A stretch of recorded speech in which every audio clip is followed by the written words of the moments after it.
Por supuesto, como esta historia, hay otros millones de historias que nos llegan desde Estados Unidos. Y es que esta semana además hemos escuchado muchas voces de ida y venida luego de que Peña Nieto canceló oficialmente su visita a Estados Unidos, enviando una señal de que México no pagaría por el muro. Donald Trump anunció que incrementaría los aranceles, o sea, los impuestos de importación a productos mexicanos, según él, hasta en un 20%, para poder pagar, según él, esta obra del muro. Sin embargo, ayer en una entrevista ya dejó ver que tal vez hay otras opciones más simples, más positivas. Sin embargo, pero insiste en que Estados Unidos tiene un déficit de 60,000 millones de dólares anuales con México. Para hablar justamente sobre este tema, me da mucho gusto darle la bienvenida aquí en el estudio a Luz María de la Mora Sánchez, profesora afiliada de la Dirección de Estudios Internacionales del Centro de Investigación y Docencia Económica, del CIDE. Bienvenida, Luzma, me da mucho gusto que estés acá. Muchas gracias. ¿Qué te parece si empezamos con el ABC? Claro que sí. Escuchamos esta semana la balanza, el déficit. ¿Por qué no nos explicas de una manera muy sencilla qué es eso?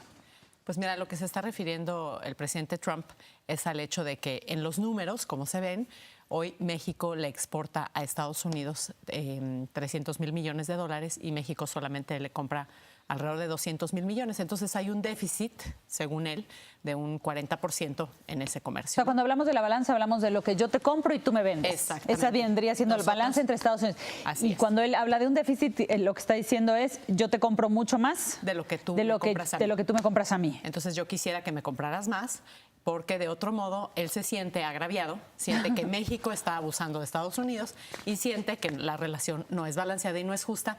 Y pues obviamente pierde totalmente el contexto de lo que es el comercio internacional, las cadenas de producción integradas en América del Norte y lo que es la realidad, ¿no? Y cuando hablemos de las cifras, él habla 60,000 millones de dólares, me parece que ese es el déficit realmente. O sea, la realidad es que sí hay un déficit, más allá de que ahora hablaremos de las implicaciones económicas y las que él piensa que son, pero ¿el déficit sí anda más o menos en esa cifra? Sí, claro que sí. A ver, Estados Unidos es un país que está fragmentada en diferentes partes del mundo por cuestiones de eficiencia para sus empresas.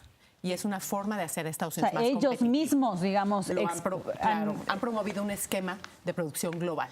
Por eso hablamos de cadenas globales de valor, porque diferentes países participan en diferentes fragmentos de la cadena. Participa China, Estados Unidos, Canadá, México, Vietnam, etcétera. Entonces, Luzma, si ponemos un ejemplo en concreto, nada más para facilitar a nuestra audiencia, sería el caso, por ejemplo, de la industria automotriz, que llegan a lo mejor piezas de China, la mano de obra se hace acá y la electrónica se hace en Estados Unidos. De esto estamos hablando, ¿no? Estamos hablando de que, para el caso específico de un automóvil, una camioneta que se produce aquí en México y que se exporta a Estados Unidos, 70% de los componentes, por ejemplo, el motor, la suspensión, el chasis, vienen de Estados Unidos o de Canadá, vienen a una planta en México, aquí en México se ensambla, porque así es como se ha hecho el proceso de producción, y después se exporta a Estados Unidos. Entonces, cuando tú ves el número, claro, el último número es el valor de la camioneta, pero a ese valor de la camioneta hay que quitarle a lo mejor el 70% de partes que no son mexicanas, y a lo mejor el 40% son de Estados Unidos. Entonces es muy relativo ese déficit comercial del que está hablando el señor Trump. Si tú te vas al sector agropecuario, México le está exportando hoy productos agropecuarios a Estados Unidos como jitomate, chile, aguacate, etcétera, por 22,000 millones de dólares, pero nosotros le compramos 18,000 millones de dólares. Entonces es un comercio ahí que está muy balanceado. ¿Por qué? Porque necesitamos complementar nuestras economías. Y cuando Trump habla, es tanto de lo que hay que hablar, que ¿verdad? O sea, son tantas las aristas, pero cuando Trump dice que hay que modificar esta balanza comercial, cuando tú nos das esta explicación de no es tan sencillo como comprar y vender, estás hablando de una cadena productiva que se integra. Esto quiere decir que más que perjudicar a las empresas mexicanas, perjudicaría a empresas estadounidenses, a la industria estadounidense que está exportando su mano de obra. Pues no es exportando, es outsourcing, ¿cómo se llama? Exactamente, está poniendo una parte de su proceso productivo en un país donde tenemos la ventaja de tener mano de obra barata y donde además la mano de obra es muy calificada para hacer ese tipo de procesos. Yo lo que te diría es que lo que estamos viendo aquí es que el señor Trump no está entendiendo realmente de lo que se trata. No creo que le interese entender de lo que se trata. Y si lo entiende, su discurso es un discurso de más menos. O sea, si a ti te va bien, a mí me va mal. Y el comercio no es eso. El comercio no es una suma cero. El comercio es mucho más complejo que eso. Pero él, la forma en la que lo está presentando ante su electorado es que Estados Unidos ha sufrido porque tiene un número negativo con México, pero no nada más con México, ¿eh?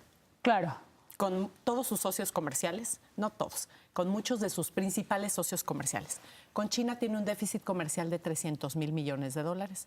El segundo país que no se menciona es Alemania. El tercero es Japón, el cuarto es México. Y después viene Vietnam. Ah, mira, qué interesante. O sea, nosotros somos el cuarto, nada más no las tiene comprada entonces. Exactamente, exactamente. Entonces, el déficit comercial que tiene México con Estados Unidos, desde un punto de vista, yo digo que superficial. Superficial porque tenemos que realmente rascar dónde están realmente las balanzas comerciales. Y al final del día tal vez resultaría que Estados Unidos está teniendo un superávit y donde Estados Unidos está siendo muy beneficiado por esto, ¿no? Entonces, el déficit comercial que México tiene con Estados Unidos no llega ni al 10% de su déficit total. Tiene un déficit cercano a los 800 mil millones de dólares. Casi la mitad. El 10% de su déficit total. Ok, ya, estoy contigo. Exactamente. Entonces, si Trump hace lo que dice que va a hacer, que va a cambiar todo, quién sabe cómo, porque también nunca nos acaba de decir qué va a hacer, los Estados Unidos van a resultar afectados y México también va a resultar afectado. Y el mundo va a resultar afectado. Claro, por supuesto. Nosotros somos el primero, somos la línea de fuego porque estamos juntos y nos ha considerado como una víctima fácil. Pero no somos los únicos y esto no se queda aquí. Lo que haga con México va a tener implicaciones para el resto del mundo. Va a tener implicaciones para las relaciones comerciales de Estados Unidos con China, con la Unión Europea. Y eventualmente podría llegar a tener implicaciones para su participación en la Organización Mundial del Comercio.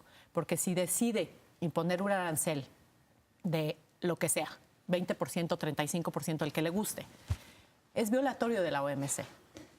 Es violatorio de la ley internacional, pues, de, digamos, los acuerdos internacionales. Exactamente. Es violatorio de los compromisos que Estados Unidos ha asumido con México y con el mundo, y también es violatorio de sus propias reglas. Entonces, ¿qué va a hacer? ¿Se va a salir? Es lo que, entonces, hablemos entonces, Luzma, porque eso es lo que a mí me parece interesante, de la diferencia entre lo posible y lo probable. O sea, sí, es posible que lo pueda hacer, pero ¿qué tan probable y qué tan viable es realmente? ¿Hasta dónde tiene un presidente de Estados Unidos, llámese Trump, llámese Juan Pérez, la potestad para modificar algo como el Acuerdo de Libre Comercio?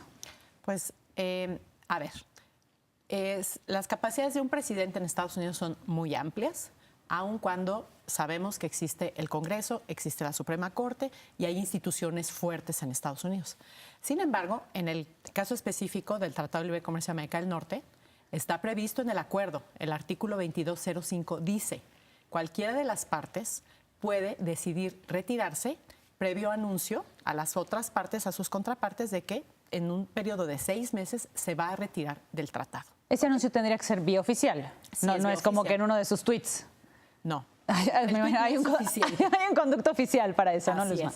Okay. El Ejecutivo podría ser a través de su Departamento de Estado, enviaría una nota diplomática a la Cancillería aquí en México, la Cancillería toma nota, informa a la Secretaría de Economía y al Congreso de que este tratado Estados Unidos ya no va a ser parte de este tratado.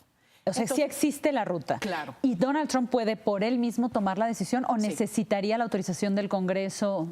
No, él sí puede. Está previsto en el acuerdo que el Ejecutivo lo puede hacer porque es un acuerdo ejecutivo, ¿sí? Lo que podría pasar en Estados Unidos para poder implementar un tratado internacional, tiene que hacer una legislación de implementación. O sea, cambia su legislación interna ciertas partes, ¿sí? Ok, te entiendo. Entonces, ahí podría haber alguna participación del Congreso de alguna forma, sobre todo por la parte arancelaria. Pero en este caso, estarían subiendo los aranceles, no bajándolos. Normalmente, cuando Estados Unidos lleva sus acuerdos comerciales al Congreso, es porque tiene que haber una compensación de lo que va a perder de aranceles, porque en vez de cobrar 10 va a cobrar 0. Entonces, tiene que haber una compensación en el presupuesto. ¿De dónde me vas a dar el dinero que voy a perder porque ya no voy a recibir el ingreso fiscal?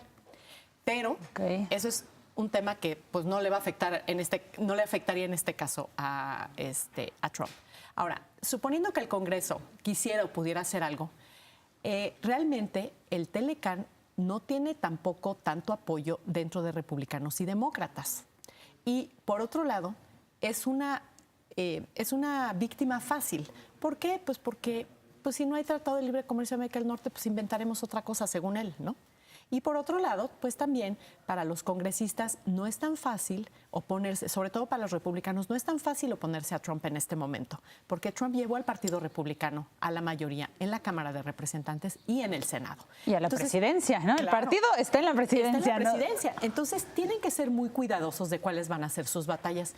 Y no me parece a mí que el NAFTA o Telecan vaya a ser una de las principales batallas que pudiera dar el Partido Republicano frente al presidente Trump. O sea, cuando hablamos de lo posible y lo probable, es posible y es probable. Eso es digamos, hay que dejarlo muy claro. Estamos especulando porque todo puede pasar, pero es posible y es probable. Es posible porque Trump ha dicho dos cosas. Una, dijo, el Telecan ha sido un desastre para Estados Unidos y yo lo voy a renegociar. Entonces, si no lo renegocio en los términos en los que yo quiero, lo voy a eliminar. Eso es lo que ha dicho. Y ya vimos en la primera semana de presidencia de Trump que sí cumple lo que dice. Que esa es una de sus grandes cualidades. Exactamente. Estamos de acuerdo. No importa si lo que está diciendo es una barbaridad o no importa si lo que está diciendo va a ser más costoso de lo que es la solución. Hablemos de este lado de la frontera entonces, porque cuando escuchamos pues, se va a cancelar el tele, se oye medio apocalíptico, o sea, se va a derrumbar nuestra economía. Claro. ¿Cuáles son las opciones de este lado de la frontera? Sí. ¿Qué prevés tú que puede, como efectos de la posible cancelación o modificación del TLC? Bueno, primero que nada, yo creo que, tenemos que entender, el Tratado de Libre Comercio de América del Norte es un instrumento de política comercial, que es parte de la política económica de este país. Sí es cierto que es un instrumento que ha sido muy importante para la integración productiva de México con América del Norte, en concreto con Estados Unidos. Okay. Pero también tenemos que darle su justa dimensión. Sí es cierto que nuestra economía depende altamente del comercio internacional. 2/3 partes de nuestro PIB están representados por el comercio, o sea, exportaciones e importaciones. Entonces, sí va a ser un golpe fuerte, claro que sí. Es un golpe que no necesitamos, que nuestra economía no necesita. Pero ese no es el final de la historia. Este es un buen momento para replantearnos la complacencia que hemos tenido con el Telecan en los últimos 23 años. ¿Y por qué me digo complacencia? Exacto. Justo te autopreguntaste lo que te iba a preguntar. Porque México ha sido un país abierto. México ha sido un país que ha negociado 12 tratados de libre comercio con 46 países en el mundo. Tenemos además acuerdos de complementación económica con 6 países en América Latina. Pero nuestras 12 tratados con 46 países. Estás arrojando muchas cifras, quiero recalcarlas. 12 tratados, 46 países. ¿Y cuál fue la última cifra que dijiste? Y además tenemos 6 acuerdos de complementación económica con 6 países en América Latina. Brasil, Argentina, Bolivia, ¿Y un acuerdo Uruguay. De complementación es como una forma más sencilla de un tratado de libre comercio? Así es. Es nada más arancelario. Entonces, sí tenemos acceso a muchos mercados en el mundo, pero la exportación más fácil, por un lado, es al mercado de Estados Unidos. Por un lado, nos jala la inercia de un mercado que es el principal importador a nivel mundial. Estados Unidos compra 13% de las importaciones totales del mundo. Sí, son consumistas. Exactamente. Entonces, todo el mundo le queremos vender a Estados Unidos. Segundo, nuestro país se ha presentado como una plataforma de producción para vender al mercado de Estados Unidos en condiciones preferenciales. Entonces, también es natural que estemos ahí. Pero eso nos ha generado una vulnerabilidad al depender excesivamente de ese mercado. Entonces, sí, lo que podemos hacer en este momento es repensar y replantearnos cómo vamos a posicionar nuestra economía en el mercado internacional. Los otros países. ¿Cómo exportamos a otros países? Exactamente. ¿Qué quieren y qué tenemos para vender? Exactamente. Pero eso requiere trabajo, requiere estrategia. No es nada más porque yo lo estoy diciendo que mañana lo vamos a hacer, ¿sí? Requerimos, primero que nada, saber a quién le podemos vender qué. A América Latina le hemos vendido mucha manufactura, pero a América Latina no le damos la atención ni la prioridad que debe de tener, ni desde el punto de vista del sector privado, ni desde el punto de vista del sector público. Asia es nuestro segundo proveedor. Desde China es nuestro segundo socio comercial, es nuestro segundo proveedor. Después de Estados Unidos, y tenemos muchos mercados a los que ir. Japón, tenemos un tratado de libre comercio con Japón, y pues le vendemos productos agropecuarios, algunos productos de materia prima, petróleo, pero no hemos llegado todavía a la ¿Has parte. visto tú ese esfuerzo? Porque lo que estoy escuchando es que ya deberíamos de estar trabajando, porque no va a ser una cosa, no tenemos la varita de Harry Potter. Entonces, es. hay que hacer una estrategia. Estoy entendiendo que la Secretaría de Economía tendría que empezar a designar estudios que digan qué consume quién y qué producimos, y en ese sentido hacer una estrategia comercial y integrando a los empresarios, a las cadenas productivas. En fin, ¿lo ves? Mira, ya inició eso. Yo no he visto que lo anuncien en ningún lado, pero se han hecho intentos en el pasado. En el pasado. En el pasado, exactamente. Y además creo que hay intentos, por ejemplo, de ProMéxico, de vamos a promover el sector agroalimentario, ¿no? Ok, pero creo que es momento de que tomemos muy seriamente el reto que nos plantea la era Trump y de entender que sí tenemos que alinear muy bien nuestra producción nacional. Tenemos que crear cadenas productivas hacia adentro. Tenemos que crear mercado interno. O sea, integrar toda la cadena, no ser nada más la mano de obra y que alguien más termine y que alguien más empiece. Somos un país que en muchos sectores somos un país de ensamble. El sector electrónico es completamente de ensamble. Todos los insumos son importados. Hay muy poca producción local de insumos en el sector electrónico. En el sector automotriz todavía falta crear esas cadenas productivas. En el sector aeroespacial falta crear esas cadenas productivas. Entonces, esta es la oportunidad para hacerlo. Pero no se hace nada más por designio ni porque, qué buena idea tuviste. No, se hace con un trabajo estratégico de política pública asociada al sector privado y también a la academia, a la investigación y el desarrollo, y al personal. También se hace vinculado a la banca de desarrollo, porque no es nada más decir, bueno, ya no vamos a ver a Estados Unidos y ahora vamos a ver al resto del mundo. Tenemos ya la infraestructura institucional con los accesos preferenciales. Lo que nos saber cuánto funciona esa infraestructura, ¿no? Me parece que es un músculo que no hemos ejercitado mucho, sincerémonos. Ahí está, a ver cuánta gente, quién está ahí, el primo del tío, y a ver cuántos realmente especialistas hay en esos organismos, la verdad. Estoy entendiendo, Luzma, entonces, para concluir, porque es un tema complejo, es fascinante, y además me parece que debemos ahora los mexicanos estar muy enterados para ver qué es lo que tenemos que exigir, porque nos queremos ir con el orgullo nacional al pleito de dile que no, dile que sí, vente para acá. Y tal vez lo que necesitamos exigir es esto, que empiecen a operar músculo los organismos que ya están allá para integrar, me dices, cadenas productivas, para mejorar nuestras exportaciones, para diversificarlas, para encontrar mercados. Así es. A eso estamos concluyendo. Así es. El trabajo lo tenemos que hacer nosotros. ¿Tú ves probable entonces la renegociación o cancelación del Tratado de Libre Comercio? El impacto puede ser mayor, pero hay un barquito de salvación que se llama diversificar exportaciones y reintegrar cadenas productivas en México. Así es. Eso es, sí lo veo. No me extrañaría nada que el día de mañana pasara algo que no queremos que pase, y que si pasa, no puedes imponerle a Estados Unidos y no puedes forzar al señor Trump a tener a Estados Unidos en un tratado donde no quiere estar. Sí, por supuesto. Y también, ¿a qué costo? ¿No? Porque si va a decir, oye, fírmale aquí porque estas son las condiciones ahora y las condiciones no son benéficas para México, pues ni modo, se acabó.